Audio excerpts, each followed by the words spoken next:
Hi, welcome back. Part two here on Sheffield Live TV with a sporting theme. Our guests this evening, hope you did join us for part one. Neil Mellor, the former Liverpool and Sheffield Wednesday striker, will be reliving some of his Owls highlights in this part of the show. With Brendan Moore, the World Snooker referee, who sadly is laid up like all of us are at a time when we should have had the excitement of the Crucible. Steve Basford, the chairman of Hallam FC, the challengers facing non-league clubs, and James Gregg with a roundup of all sports and teams throughout the region. Let's come to you first, Brendan, in part two. The difficulty of carrying on training for sports people at all levels, all sports at the moment, is obvious, but maybe less so for snooker players. I mean, most of the top ones have got tables at home, and it is an isolationist sport, isn't it, in terms of practice? Yeah, I've seen a few tweets about the snooker players. The ones that have got a table at home, they're obviously getting the cue out, hitting the balls every now and then. But if the ones that are playing in clubs, they're obviously not doing anything at the moment. No. So if they suddenly decide we're going with the championships, and they've not been practicing, they could be struggling. Yeah, it's a two-tier thing. That the wealthy ones have got the tables and the big mansions and everything, and they can carry on as normal. Yourself, have you got a table at home, by the way? Do you practice refereeing and move the balls around? No, I don't go that far. I nearly go to practicing snooker at home is when I put me the snooker game on the PlayStation. That's all I'm doing in this isolation. Get the PlayStation on, FIFA, Football Manager, and snooker, and I'm all right. And I've no doubt you're Sheffield Wednesday on Football Manager, are you? Are you Gary Monk at the moment? Naturally. No, I don't get them up now. Struggle to stay in the job, but I always Sheffield Wednesday. Yeah. What about you, Neil? Do you play Football Manager? Do you know what? I've never enjoyed playing on the computers because it used to frustrate me because I was never as good on the computer as I thought I was in real life. So I've always swerved it. But little boy, he's only 10. He plays it. He enjoys the old FIFA. Yeah. Okay. And Steve, what about you? Because I'm not into it. Are you? No, not at all. No. Just basically downloaded a few of the TV stuff. BritBox, just got BritBox, which is amazing. Fantastic. Well recommend that. It's kind of our era, Alan. So yeah, I look at it. Very good. Yeah, right. Might be your era. I'm not sure it's mine. James, Football Manager. Is there a golf equivalent? There's what used to be Tiger Woods PGA Tour, but no, my years of sitting in front of the PlayStation and for hours and hours and shooting 57 around St Andrews are long gone. So no, I've been working a little bit. I'm currently down in London working, on the World Service and a bit of 5 Live stuff still. I mean, I don't know how we're filling the time. We had the Belarusian Football League obviously going on last week, which was quite amusing, and that happened again at the weekend. They've still got 6 games scheduled for this weekend, unbelievably. I mean, they've got a very low sort of case rate of the coronavirus. So they're just carrying on as usual, the Belarus Football League. And they've sold their TV rights, bizarrely, to I think 10 different countries. India, that's the football that's on the TV at the moment. I think we won't see it in England purely because they just won't be put. Sky Sports aren't going to bid for the Belarusian Football League. I think also because it's probably encouraging people to go and watch it and stuff, and it's probably not the best idea, if I'm honest. But at the moment, that's the only sport that's happening. So if you can find a dodgy stream for the Belarusian Football League, I highly recommend it. Right. Neil, it's a time for reminiscing. We're all doing that. The number of great matches that are being replayed at the moment. Some of them are being streamed live, as it were, loads on YouTube. Let's look at your highlights, as they say. I mean, you scored some fantastic goals for Liverpool at the start of your career, went on to Preston. You were a regular marksman there. And specifically, your lone season, Alan Irvine, who was your former Preston manager, at Hillsborough, 20 goals in 43 appearances, 2010, 11, a couple of hat-tricks. Must be some great memories in there for you. Yeah, really enjoyed that season at Sheffield Wednesday, of course. my dad really enjoyed his spell there, and that was a big part of the decision to sign for Sheffield Wednesday. My brother's still a big Sheffield Wednesday fan now, so the football club is very close to the family, and it was great to get that opportunity to go there. Alan Irvine, brilliant. Loved working with him. Felt as though he was harshly treated, have to be honest. I thought as a team, as a squad, we were in a good position to challenge for the playoff positions, but as soon as he left, things completely changed. The new ownership, bringing in players that Alan Irvine didn't want, the dressing room getting disrupted by that, and in the end, the season I was there, it petered out. I mean, Alan, I got 20 goals. I was kept off the pitch for 10 games under Gary Megson for giving a penalty away at Rochdale in the first half, dragged me off at half-time, and for 10 games, I didn't even get on the pitch. I was unused sub, just kicking my heels, desperate to get on there. Eventually, he let me see the season out, and I got a few goals later on. Yeah, Alan Irvine, one of the most decent guys that I've met in football. I think Sheffield Wednesday fans have judged him very harshly. I agree with you there. And I think he was just simply trapped between two regimes. A takeover happened on his watch, didn't it, when Milan Mandaric came in. Milan Mandaric, you've saved Sheffield Wednesday, let's be fair. But when a manager is in a situation like that and suddenly has to work for a different employer, it changes everything, or can do, can't it? Yeah, what I would say about that season, we were settled. We knew exactly what we had to do under Alan Irvine. And I think what was a big problem was the talk about going into administration for a lot of the players. It brought uncertainty, and everyone was thinking, what's going to happen? The new owner came in, Milan Mandaric, saved the football club from going into administration. But the problems that arose from that was the way it just disrupted that dressing room very, very quickly. He was bringing in players that obviously the manager didn't want, and all of a sudden, the settled team we had, and there was little doubt we were going to challenge for the playoffs, became a side that struggled to have any cohesion, and the results were impacted by that. Yeah, and the manager paid the price, but some happy memories too. I mean, you've got two in quick succession. I think your first professional career hat-trick was against Hartlepool, a 4-1 win at Hillsborough in the Football League Trophy. But then you followed it up with another hat-trick and a 4-1 win in the league at MK Dons. I think that one particularly is special for you. It was a little bit different, that one now. I think it came maybe a week or so after that hat-trick at Hillsborough against Hartlepool. And why it was a little bit different was it was a hat-trick of headers. Now, you've watched me play. I didn't score many headers for it. No. And it all just came together on that day with a hat-trick of headers. I think the third one was probably the best.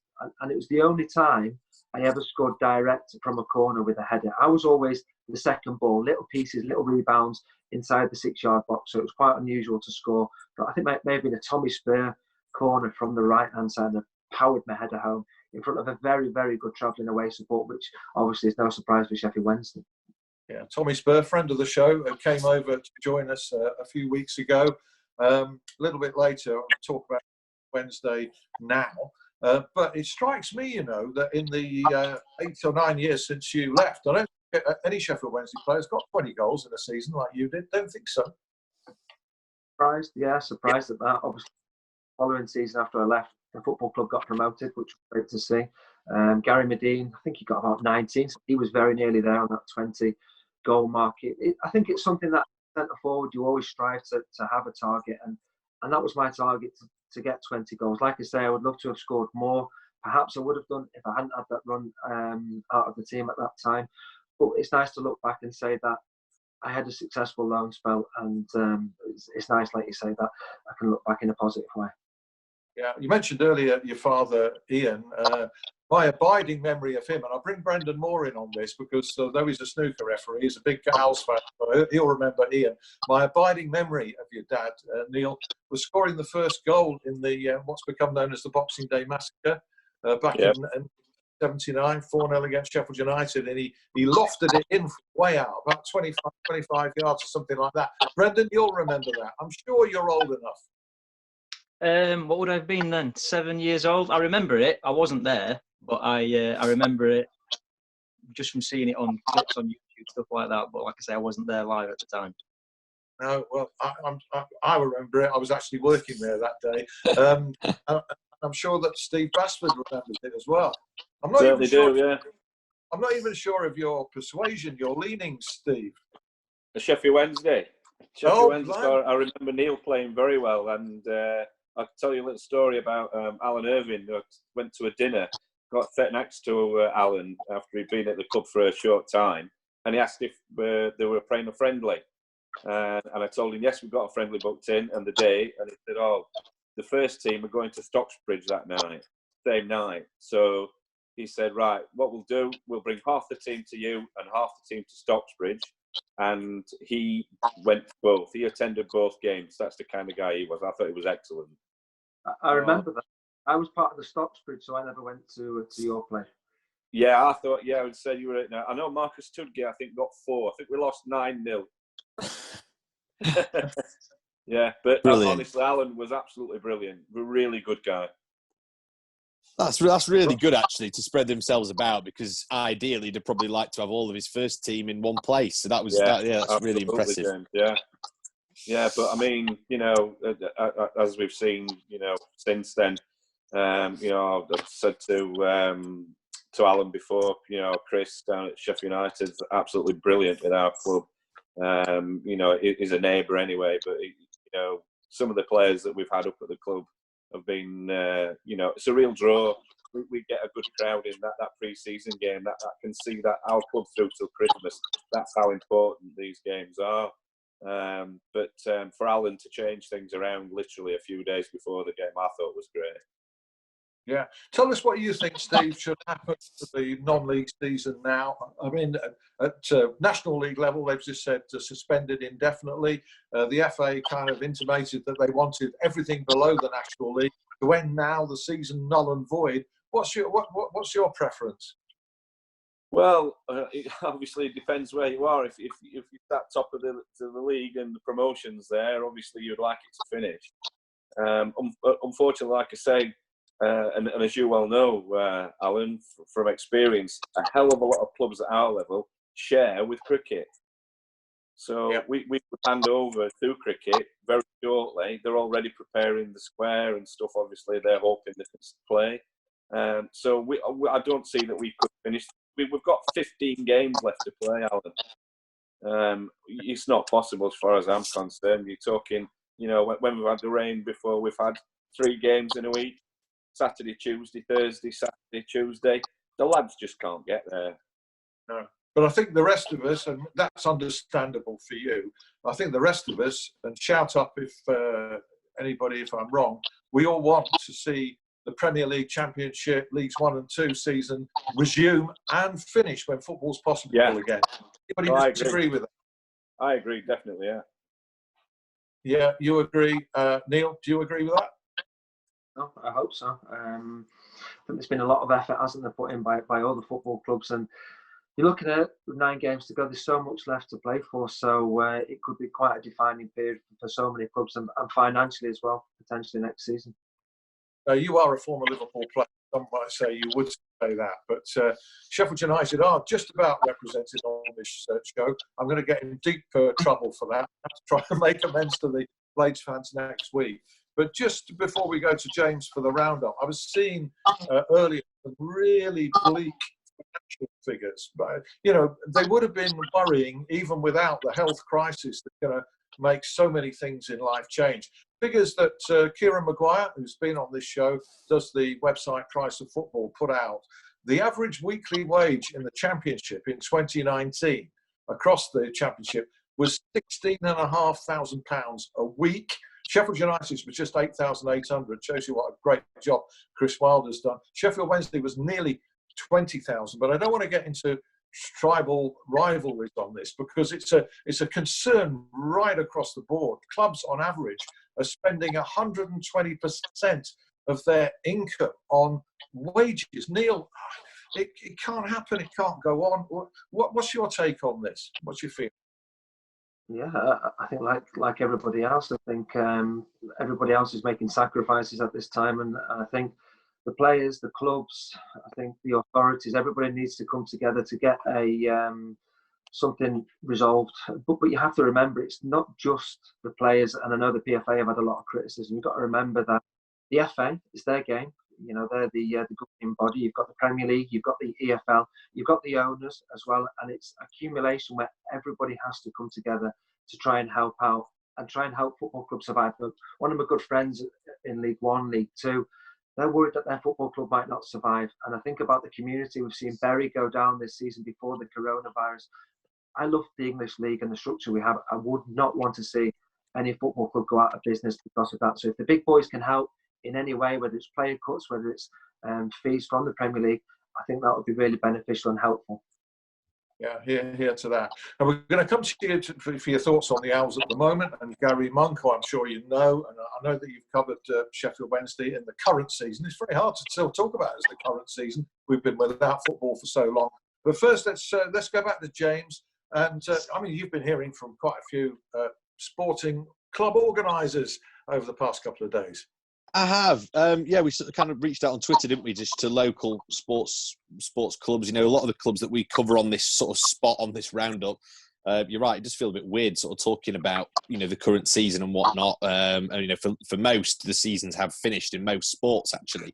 But having spoke to, you know, Penistone Church Football Club, for example, you know, they're trying to raise £4,000 at the moment on their. They've got a Just Giving page. They're doing virtual games on social media. People are getting involved in that. Basically, I think a lot of the players, you know, obviously a lot of the players get payments and stuff. You know, obviously not like the wages you were just discussing, Alan, but just, you know, 60 quid here and there, and they've kind of all waived that from the Penistone Church. I'm sure that'll be the same, you know, for you, Steve. I can see you nodding. Yeah, so I you know, and I think that's probably the bare minimum that you'd expect. So they've managed to raise, I think, £2,000 so far. But it's going towards things like insurance for the clubhouse, FA payments as well, because, you know, those still have to be made. Yeah. And they're just, like you were saying, Steve, as well, just longing for the doors to be open so you can get a big charity game in, or a big sort of fundraising match, maybe against one of the local league sides in. You know, pre-season friendlies, whether they're going to happen this year, we don't know or not. But like you said, they're vitally important. So it was really interesting to hear from them. I think if you do have an interest in a local club, you know, I've been up to Hallam a few times because I'm at Moore, so I'm quite kind of near, right next to Hallam. And if you are sort of in the vicinity of a local club, I'd urge you just to have a look on their Twitter and maybe just see what they're doing, because they'll need some help, they'll need some support, and that's, you know, they're very, very grateful for it as well. I mentioned some of the other sports as well. You know, the South Yorkshire and District Cricket League. I don't think that's going to be played this year. They've postponed the start in alignment with the ECB, but that's going to take some time as well. And also Sheffield Hallam Hockey Club. We mentioned them sort of invariably a little bit. Their season finished with one game, agonisingly one game of the season left, which probably seems a little bit fairer because at least the standings, you know, there wasn't that much wriggle room with the games that were left. But the men's, they finished 7th in the National League. The women, they finished 4th in the Northern Premier League. But one game left, Alan. You know, you just think, oh, it's so frustrating. But that is the way, isn't it? I'm afraid at the moment. But yeah, next week when we do this show, do get in touch with me and let you know what you're doing, because there's lots of good things out there, as we've seen with Rockingham as well, from the cricket point of view. So yeah, do get in touch and let Alan or I know. Yeah, and we'll certainly try and keep this show going, courtesy of Sheffield Live's wizard production manager, Gregg, who somehow manages to get this on TV, online, with us all sitting at home. It's quite incredible, really. Shout out to Handsworth Football Club, by the way, who are feeling a bit left out. I don't mention them very often, apparently, but Handsworth, we are thinking of you, as we are with all the local football clubs. Okay, that squares that off. Hoping to have Paddy Kenny on, by the way, next week. He's busy writing a book with Danny Hall. Hope to fix that up. And also the Sheffield boxer who was denied a world title fight by this coronavirus, Tommy Frank, joining us as well. Back to you, though, Neil Mellor. You've watched the Owls in the current season. It's been I think it's a time going to be, or should be, a time of transition for them, really, with this old, tired and ageing squad. Have I gone too far with that? What are your impressions of where they're at the moment? It's been a disappointing season. When you look at the way Sheffield Wednesday are positioned, very much mid-table, aren't they, at the moment? I think there's going to be a big transition in the summer when the season eventually finishes. I think I read somewhere that 16 players, as many as that in the current squad, are out of contract. which you wonder how many will be renewed and given new contracts. There's still a chance, Alan. You know, there's 9 games to go. Sheffield Wednesday are 8 points off those playoff positions. I got into the playoffs with Preston with 3 games to go. We were 6 points off those playoffs. It's still possible. Wednesday have to go on a very, very good run to do so. The way they've played so far this season, it's difficult to see that. They're not going to get relegated. They're far too good for that. But I think the fact that they haven't been competing for the playoff positions has to go down as a disappointing season. Wow, that's some statement, and that's really lifting a few spirits there. Memories of Preston with Alan Irvine getting in the playoffs. Was that the year that Sheffield United beat you in the semi-final playoffs? No. Why did you have to remind me of that one, Al? Sorry about that. All right, Gary Monk. It's been a hugely difficult time for him. I personally think it would have been a difficult time for whoever came in at that particular time. You'll know him. What do you make of him? And will he see this through? When I saw Sheffield Wednesday at the back end of last season under Steve Bruce, I thought top 6, maybe top 2. Really liked what Steve Bruce was creating at Sheffield Wednesday. He left the football club, as we know, to go and follow his boyhood club, Newcastle United. Disappointed with perhaps how long it took to replace Steve Bruce in the manager's hot seat. Felt like the season had started before they got Gary Monk in. Gary Monk's a manager. He had a very good playing career, who's experienced enough in the Championship. I think he may need more time. I think we're talking about the changes that need to happen. I think there's a lot of quality within that Sheffield Wednesday squad. I think that's probably why it's been disappointing that they haven't been more consistent to try and compete towards those playoff positions. Yeah, when you talk about them not ruling them out of the playoffs, we might criticise players, big players, for being inconsistent, not giving of their best, but there's no doubt about their capabilities, and that's interesting, the point being made there. And I think that when we resume the season, we're going to see, James and I were talking during the break about a levelling off, really, that seems struggling, are suddenly going to hit the ground running, possibly. Yeah, no idea how the teams are going to react. I think what you would say is you want to be playing the top sides quite soon after this break, because it's harder then for them to get going again. And Sheffield Wednesdays have got some tough fixtures coming up. I've looked there. Forest at home. Forest going very well. Have been playing well. Bristol City away. West Brom. They're the next 3 for Sheffield Wednesday. Now, if you'd have played those 3 teams before this break, you may have been talking about 1, maybe 3 points in there. After this break, you could be looking at 6, 7 points after that. All of a sudden, the momentum of the season can be completely changed. Alan, 8 points is not a lot in the Championship. And Sheffield Wednesday may be thinking, we've got nothing to play for. If you win 2 or 3 of the next 4 or 5 games, things can very much change, and you're in touching distance of those playoffs. And all of a sudden, the confidence starts breeding. Fletcher's back out there fully fit. He's missed a number of games. I think he's an important player for Sheffield Wednesday this season. And scoring goals at Hillsborough, that's been a big problem, hasn't it, for Sheffield Wednesday this season? I've looked. They've played 18. They've scored 16. That has been a big disappointment. That can be improved in the remaining games if we see these games. Okay, I like his optimism, by the way. Neil, thanks very much indeed. The challenge for Sheffield United is going to be to try and get back in the groove that they were in exceptionally while they were playing, and hopefully they can surmount that as well. But the big hope that we all share is that we've got some football to watch before too much longer. Guys, thanks so much for joining us. It's been a very entertaining 45 minutes or so. I hope you feel the same at home. So my thanks ever to James Gregg, to Steve Basford, the chairman of Hallam FC, to Brendan Moore. Let's hope we see that World Snooker tournament that Brendan officiates before too long, and to Neil Mellor as well, with a very assured debut on the programme. Thank you for watching. Do keep well, observe all the social distancing and the isolation, and let's see this through. Thanks ever so much. We'll see you again next week. Bye-bye now. Bye.